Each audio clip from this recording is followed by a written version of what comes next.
Thus the heavens and the earth were completed in all their vast array. By the seventh day God had finished the work he had been doing. So on the seventh day he rested from all his work. Then God blessed the seventh day and made it holy, because on it he rested from all the work of creating that he had done. This is the account of the heavens and the earth when they were created, when the Lord God made the earth and the heavens. Now no shrub had yet appeared on the earth, and no plant had yet sprung up, for the Lord God had not sent rain on the earth, and there was no one to work the ground. But streams came up from the earth and watered the whole surface of the ground.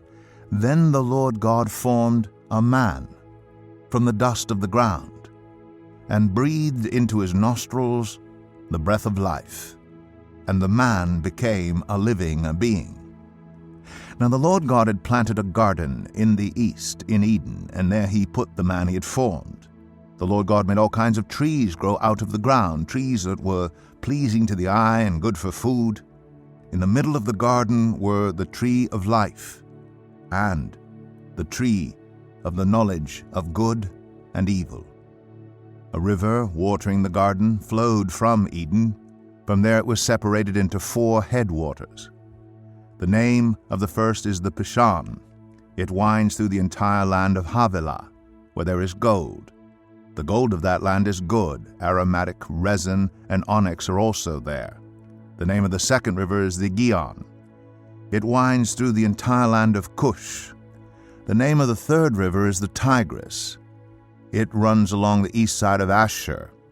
And the fourth river is the Euphrates. The Lord God took the man and put him in the Garden of Eden to work it and take care of it. And the Lord God commanded the man, "You are free to eat from any tree in the garden, but you must not eat from the tree of the knowledge of good and evil. For when you eat from it, you will certainly die." The Lord God said, "It is not good for the man to be alone. I will make a helper suitable for him." Now the Lord God had formed out of the ground all the wild animals and all the birds in the sky.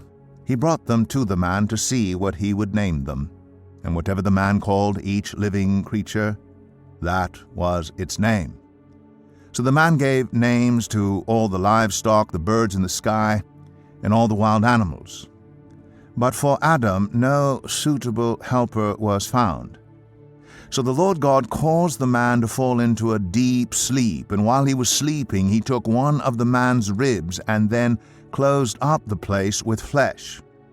Then the Lord God made a woman from the rib he had taken out of the man, and he brought her to the man.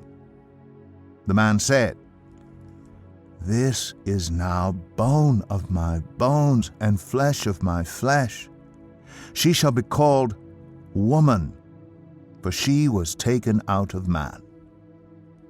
That is why a man leaves his father and mother and is united to his wife, and they become one flesh. Adam and his wife were both naked, and they felt no shame. I'm so excited to be taking this journey with you. That's another chapter of the Video Bible done. We've still got over 1,000 chapters to go.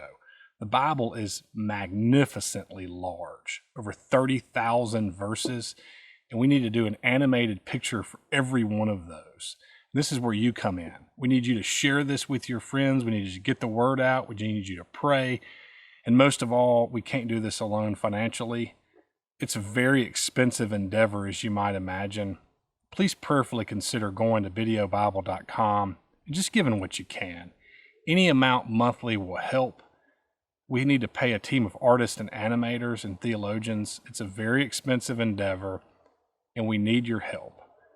But God is in this, and we can do it together.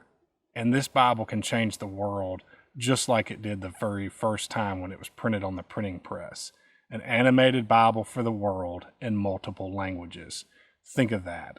Wow, what an adventure. Let's go on it together. Go to videobible.com and give today. Thank you.